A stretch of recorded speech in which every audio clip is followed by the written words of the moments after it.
سلام طعنان نخلكم تكتاتلتي يكون እንዳበልኩ ናብ ናይ ልምዓንቲ መደበይ ከኣትው ኣብ ናይ ልምዓንቲ መደበይ ኣብ እዋን ፆታዊ ርክብ ደቂ ኣንስትዮ ካብ ደቂ ተባዕትዮ ዝደልዮ ነገራት ሒዘልኩም መፅእ ኣለኹ ኣብ እዋን ፆታዊ ርክብ ደቂ ኣንስትዮ ካብ ደቂ ተባዕትዮ ዝደልዮ ኮይኑ ግና ግበረለይ ኢለን ዘይሓትኦ ብጣዕሚ ኣገዳሲ ዝኾኑ ሰለስተ ነገራት ክንርኢና ኣብዝሓ ደቂ ተባዕትዮ ነዚ ብዘይምፍላጥ ኣብ እዋን ፆታዊ ርክብ ንደቂ ኣንስትዮ ኣይትገብሩለንን በዚ ሳዕቤን ድማ ደቂ ኣንስትዮ ኣብ እዋን ፆታዊ ርክብ ዝረኽቦ ዕግበት ንኽቕንስ ብምግባር ምስቲ ወዲ ፆታዊ ርክብ ናይ ምግባር ድሌታ እውን ብልዑል ንኽቕንስ ይገብር እዩ።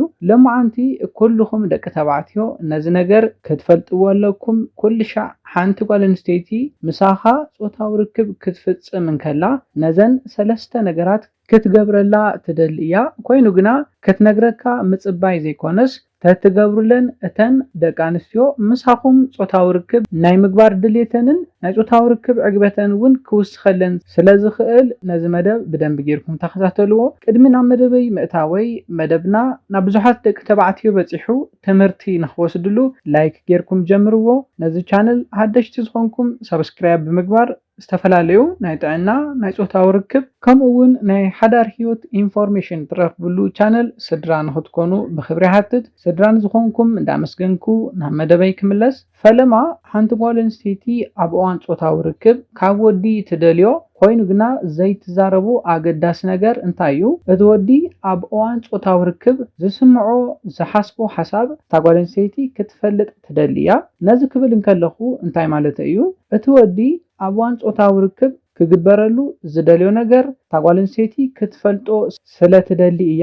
ኣብዝሓ ግዜ ኣባና ደቂ ተባዕትዮ ሱቕ ኢሎም ንሶም ብዝደለይዎ መንገዲ ጥራሕ ፆታዊ ርክብ ይገብሩ እዮም። ኮይኑ ግና እዚ ንደቂ ኣንስትዮ ኣየሕጉሰንን። ካብዚ ብዝሓሸ ግና ደቂ ተባዕትዮ ኣብ እዋን ፆታዊ ርክብ ናፃን ግልፅን ኮይንኩም ከምዚ ኩንለይ በዚ ፖዚሽን ክገብር ይደሊ እየ ነዚ ግበርለይ እንዳበልኩም ውሽጥኹም ዝስምዓኩም ነገር ብናፅነት ክትነግርወን ይደልያ እየን። ነዚ ነገር እውን ክትለምዱ ኣለኩም። እዚ ነገር እዚ ንደቂ ኣንስትዮ ልዑል ዝኾነ ጥቕሚ ኣለዎ። ቀዳማይ ዝስምዐካ ስምዒት ኣብቲ እዋን ግልፂ ኮይንካ ትነግራ ስለ ዘለኻ ንሳ እውን ኣብ እዋን ፆታዊ ርክብ ናፃ ኮይና ሕጉስቲ ኮይና ፆታዊ ርክብ ንኽትፍፅም ዝሕግዛ እዩ። ካልኣይ ድማ ብኣኣ ክንደየናይ ሕጉስ ትኾን ከም ዘለኻ ይስምዓ እዩ። እዚ ድማ ኮንፊደንሳ ልዑል ንክኸውን ዝሕግዛ እዩ። ምሳኻ ዘለዋ ምቅርራብ እውን ብልዑል ንኽውስኽ ይሕግዛ እዩ። ኮይኑ ግና ደቂ ተባዕትዮ ኣብ እዋን ፆታዊ ርክብ ሱቕ ኢልኩም ሓሳብኩምን ድሌትኩምን ከይተዛረብኩም ነቲ ፆታዊ ርክብ ንስኹም ብዝደለኹሞ ጥራሕ ፈፂምኩም ትውድኡ እንተኮይንኩም እታ ጓል ኣንስተይቲ ብኣኣ ሕጉስ ከም ዘይኮንካ ትሓስብ እያ። ኣብ ውሽጣ እውን ዝመፁ ዝተፈላለዩ ሕቶታት ንኽልዓሉ ብምግባር ኣብ እዋን ፆታዊ ርክብኩም ሓንጎላን ኣካላን ናፃ ኮይኑ ትደልዮ ዕግበት ንኸይትረክብ ዝገብር እዩ። ስለዝኾነ ደቂ ተባዕትዮ ብዝተኻኣለኩም ዓቕሚ ኣብ እዋን ፆታዊ ርክብ ዝደለኹሞ ዝተሰማዕኩም ነገር ብናፅነት ክትነግርወን ኣለኩም። እቲ ካልኣይ ሓሳብ ድማ እዚ ነገር እዚ ኣብ ክልቲኡ ፆታ ዘሎ እዩ። ደቂ ኣንስትዮን ደቂ ተባዕትዮን ብናይ ቅርፂ ሰውነቶም ይጭነቑ እዮም። እዚ ክብል እንከለኹ ንኣብነት ሓደ ወዲ ኣብ ከብዱ ከባቢ ቦርጭ እንተሃልይዎ መትሎይ ንእሽተ እዩ ኢሉ እንተሓሲቡ ኣብ እዋን ፆታዊ ርክብ ናይ ምሕፋርን ናይ ምጭናቕን ጠባይ ከርኢ ይኽእል እዩ። ደቂ ኣንስትዮ እውን ብተመሳሳሊ ኣብ እዋን ፆታዊ ርክብ ኣጥዋተይ ዝወደቐ እዩ ኢለን እንተሓሲበን ቦርጭ ኣለኒ ኢለን ዝጭነቓ እንተኮይነን ኮታስ ኣብ ሰውነተን እዚ ነገር እዚ የፅሊ እዩ ኢለን ዝጭነቓን ዝሓስባን እንተኮይነን ብተመሳሳሊ ኣብ እዋን ፆታዊ ርክብ ናይ ምጭናቕን ናይ ምሕፋርን ናፃ ዘይምዃን ጠባይ የርእያ እየን። እዚ ድማ ሙሉእ ንሙሉእ ፆታዊ ርክብኩም ፍፁም ደስ ዝብል ንኸይኸውን ዝገብር እዩ። ነዚ ነገር ከመይ ጌርኩም ደኣ ከተማሕሹ ኣለኩም ዝብል ነገር ክንርኢ ከለና ናፃን ግልፅን ኮይንኩም ብምዝራብ ነዚ ፀገም ክትፈትሕዎ ትኽእሉ ኢኹም። ደቂ ተባዕትዮ ኣብዚ ክትገብርዎ ዘለኩም ኣገዳሲ ሓሳብ እንታይ እዩ?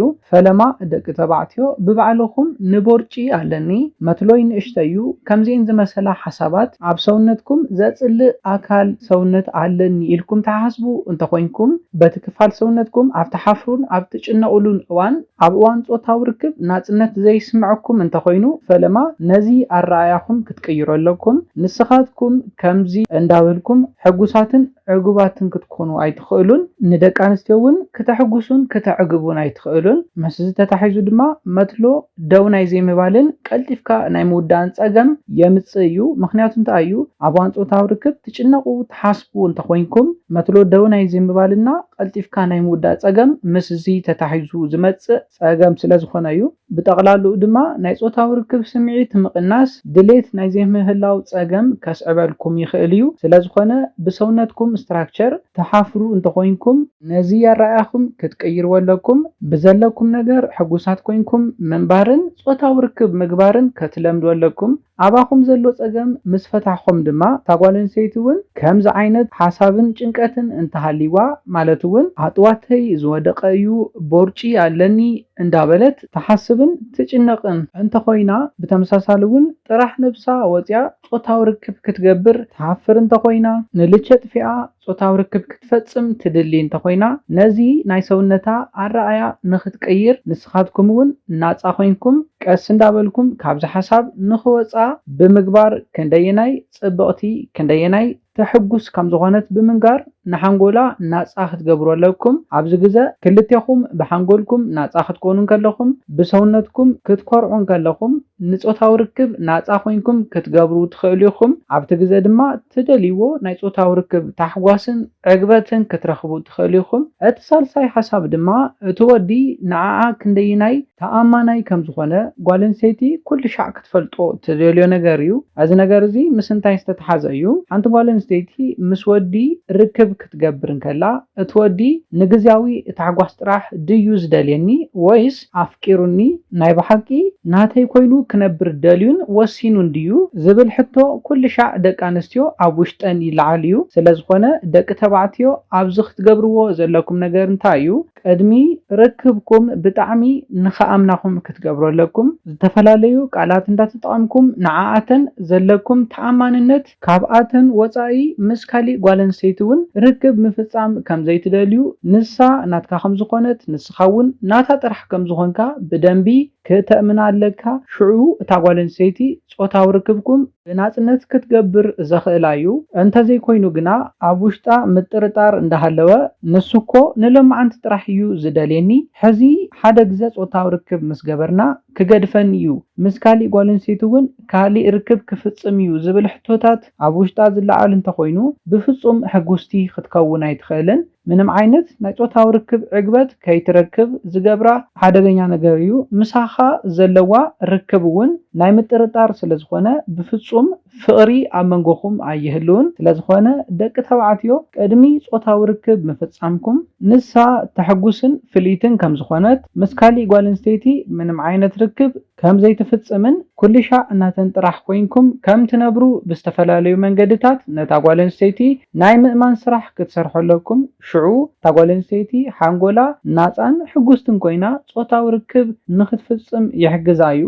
ሓንጎላን ሰውነታን እውን ንጾታዊ ርክብ ድልው ንክኾን ብምሕጋዝ ብልዕታ ብዝተደለዮ ዓቕሚ ራሕሲ ንክህልዎ ይገብር እዩ። ራሕሲ ኣብ ብልዕታ ከባቢ ኣሎ እንተይልና ድማ ናብ ዕግበት ብቐሊሉ ክትበጽሕ ዝሕግዛ እዩ።